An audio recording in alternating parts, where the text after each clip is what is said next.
नमस्कार मंडळी, welcome back to my channel Gupshup bandit. चला तर पाहूया श्री रामचरितमानस या पुस्तकाचा पुढचा भाग. असे म्हणत दंडवत करताना त्याला प्रभूंनी पाहिले मात्र आणि ते अत्यंत आनंदाने उठून उभे राहिले. बिभीषणाचे नम्र भाषण प्रभूंच्या मनाला फार आवडले. त्यांनी आपल्या विशाल भुजांनी त्याला हृदयाशी धरले. लक्ष्मणानेही त्याला आलिंगन दिल्यावर त्यांनी त्याला जवळ बसवून भक्तांचे भय दूर करणारे श्रीराम म्हणाले की, हे लंकेशा, परिवारासह आपले क्षेमकुशल सांग. तुझा निवास वाईट जागी आहे म्हणून विचारतो. तू रात्रंदिवस दुष्टांच्या मंडळींमध्ये राहतोस. अशा अवस्थेमध्ये हे मित्रा, तुला धर्म कसा सांभाळता येतो? मला तुझं सर्व आचार व्यवहार माहीत आहे. तू अत्यंत नीतिनिपुण आहेस. तुला अनीती बरी वाटत नाही. बाबा रे, नरकात राहणे चांगले, परंतु विधाता दुष्टांचा संग कधी न देव. बिभीषण म्हणाला, हे रघुनाथ, आता तुमच्या चरणांच्या दर्शनामुळे सर्व कुशल आहे. तुम्ही आपला सेवक समजून माझ्यावर दया केलीत. जोपर्यंत जीव हा शोकाचे घर असणारी विषय वासना सोडून श्रीरामांना भजत नाही, तोपर्यंत जीवाला सुख लाभत नाही आणि स्वप्नातही त्याच्या मनाला शांतता लाभत नाही. लोभ, मोह, मत्सर, मद, मान इत्यादी अनेक दुष्ट विकार हृदयात तोपर्यंत राहत असतात, जोपर्यंत धनुष्यबाण आणि कमरेला भाता धारण केलेले श्री रघुनाथ हृदयामध्ये निवास करीत नाहीत. ममता ही पूर्ण अंधारी रात्र आहे. ती राग, द्वेषरूपी घुबडांना सुख देणारी आहे. ती ममतारूपी रात्र तोपर्यंतच जीवाच्या मनात निवास करते, जोपर्यंत प्रभू तुमचा प्रतापरूपी सूर्य उदय पावत नाही. हे श्रीराम, तुमच्या चरणारविंदांच्या दर्शनाने आता मी सुखरूप झालो आहे. माझे मोठे भय नाहीसे झाले. हे कृपाळू, तुम्ही ज्यांना अनुकूल असता त्याला आध्यात्मिक, आदिदैविक आणि आदिभौतिक असे तीनही प्रकारचे भवताप त्रास देत नाहीत. मी अत्यंत नीच स्वभावाचा राक्षस आहे. मी कधी चांगले आचरण केले नाही. असे असूनही ज्यांचे रूप मुनींच्या ध्यानातही येत नाही, त्या प्रभूंनी स्वतः आनंदाने मला हृदयाशी धरले. हे कृपा व सुखाचे निधान असलेले श्रीराम, ब्रह्मदेव व शिव हे ज्यांची सेवा करतात, त्या चरण कमल युगलांचे मी स्वतःच्या डोळ्यांनी आज दर्शन घेतले. हे माझे फार मोठे भाग्य आहे. श्रीराम म्हणाले, हे मित्रा, मी तुला माझा स्वभाव सांगतो. तो काकभूषुंडी शिव व पार्वती यांनाही ठाऊक आहे. कुणी मनुष्य संपूर्ण जगाचा जरी द्रोही असला तरीही तो भयभीत होऊन जर मला शरण आला आणि मद, मोह आणि नाना प्रकारची कपट, फसवणूक त्याने सोडून दिली, तर मी फार लवकर त्याला साधूसारखा बनवतो.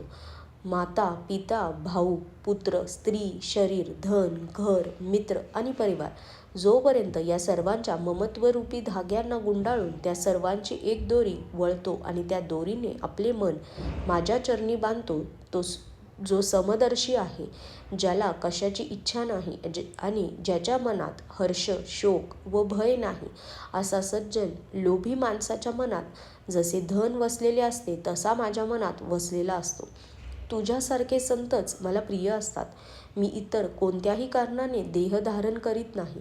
जे सगुण साकार भगवंताचे उपासक असतात, दुसऱ्याच्या हितासाठी झटतात, नीती आणि नियमांच्या बाबतीत कणखर असतात आणि ज्यांना ब्राह्मणांविषयी प्रेम आहे, ते मनुष्य मला प्राणांसारखे प्रिय असतात. हे लंकापती, ऐक. तुझ्या अंगी वरील सर्व गुण आहेत, म्हणून तू मला अत्यंत आवडता आहेस. श्रीरामांचे बोलणे ऐकून वानरांचे सर्व समूह म्हणू लागले की, कृपानिधा श्रीरामांचा विजय असो. प्रभूंचे बोलणे ऐकताना कानांसाठी ते अमृत समजून बिभीषण तृप्त होत नव्हता. तो वारंवार श्रीरामांचे चरण कमल धरीत होता. त्याच्या मनात अपार प्रेम होते, इतके की ते हृदयात मावत नव्हते.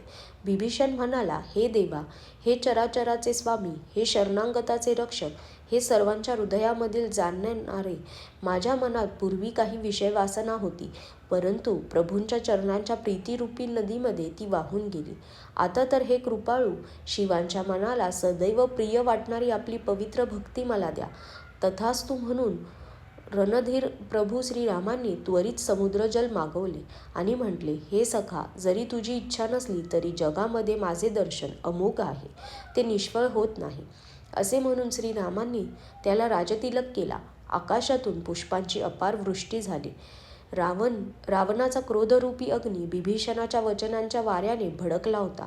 त्यात जळण्यापासून बिभीषणाला श्रीरामांनी वाचवले आणि अखंड राज्य दिले. रावणाने आपल्या 10 शिरांचा बळी दिल्यावर शिवांनी जी संपत्ती त्याला दिली होती तीच संपत्ती श्री रघुनाथांनी बिभीषणाला मोठ्या संकोचाने दिली. अशा परम कृपाळू प्रभूंना सोडून जे दुसऱ्या कुणाला भजतात ते शिंग व शेपूट नसलेले पशु होत. आपला सेवक मानून बिभीषणाला श्रीरामांनी स्वीकारले. प्रभूंचा हा स्वभाव वानर कुलाच्या मनाला आवडला. नंतर सर्व काही जाणणारे, सर्वांच्या हृदयात वसणारे, सर्व रूपांमध्ये प्रकट असणारे, सर्वांहून रहित, उदासीन, भक्तांवर कृपा करण्यासाठी मनुष्य बनलेले आणि राक्षस कुलाचा नाश करणारे श्रीराम नीतीचे पालन करण्यासाठी म्हणाले, हे वीर वानरराज सुग्रीव व लंकापती बिभीषण, ऐका, या खोल समुद्रास कसे ओलांडायचे? अनेक प्रकारच्या मगरी, साप आणि मासे यांनी भरलेला हा अथांग सागर उल्लंघून जाण्यास फार कठीण आहे. बिभीषण म्हणाला, हे रघुनाथ, जरी आपला एक बाण सुद्धा कोट्यवधी समुद्रांना शोषून घेऊ शकतो, परंतु नीती असे सांगते की प्रथम जाऊन समुद्राला विनंती करावी हे योग्य. हे प्रभू, समुद्र तुमच्या कुळाचा पूर्वज आहे. तो विचार करून उपाय सांगेल. मग अस्वले व वानरांची सेना विनासायास समुद्रापलीकडे जाऊ शकेल. आजच्यासाठी धन्यवाद.